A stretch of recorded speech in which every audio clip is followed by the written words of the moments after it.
Welcome back. It's now time for Midday Sports.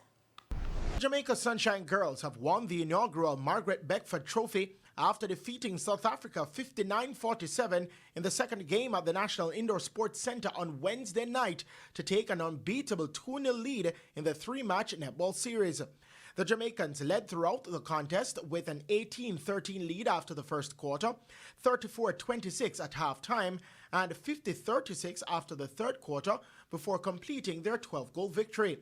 Goal shooter Shimona Jock led the scoring for Jamaica with 35 goals from 37 attempts, while goal attack Shanice Beckford weighed in with 14 from 17. Sunshine Girls head coach Sasha Gay Henry Wright says her team put in an improved performance. We talk about improvement in each game, and we're just starting out. So for us, we definitely know that South Africa did an awesome job. I think they were very strong tonight. I think they really pushed us, and we showed resilience, we showed mental toughness in it. So I must. The third and final game takes place at the National Indoor Sports Centre on Saturday. The West Indies under-19 women have secured a spot in the Super 6 round after defeating host nation Malaysia by 53 runs at the ICC under-19 T20 World Cup last night. In what was a must-win scenario for both sides, the Caribbean outfit held their nerve to take care of host Malaysia. Malaysia made a strong account of themselves early with an energetic fielding display that kept the West Indies top order in check. They were held at 37 for 1 at the 10-over mark, but West Indies managed to raise the tempo as the innings continued to unfold. Opener Asabi Calendar led the way for the West Indies under-19 women with 30 off 42 before being beaten from Nur Isatul Siafika. The batting side were assisted by the 27 runs in extra Malaysia conceded, but the hosts fought valiantly, taking 7 wickets to restrict the West Indies to 112 for 7 at the end of their 20 overs.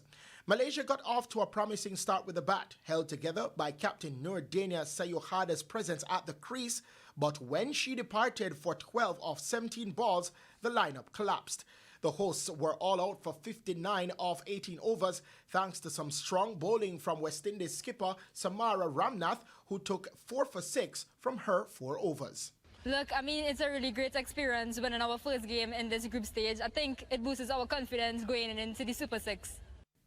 The West Indies move forward and play Australia this Saturday in their first Super 6s match.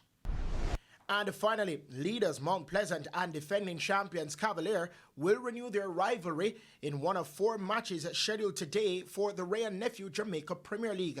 That match is at Draxall and kicks off at 3 p.m. Elsewhere, the promoted Racing United, who got a point out of their game against Cavalier on Monday, will entertain Tivoli Garden at Ferdinand Park.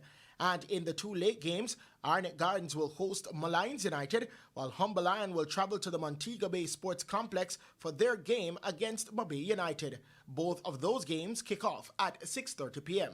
I'm Christopher Scott, and that is your Midday Sports Report. Thank you, Christopher. And that concludes the Midday News package. I'm Kerry Simpson. Join us at 7 for Primetime News. On behalf of the news, sports, and production teams, good afternoon.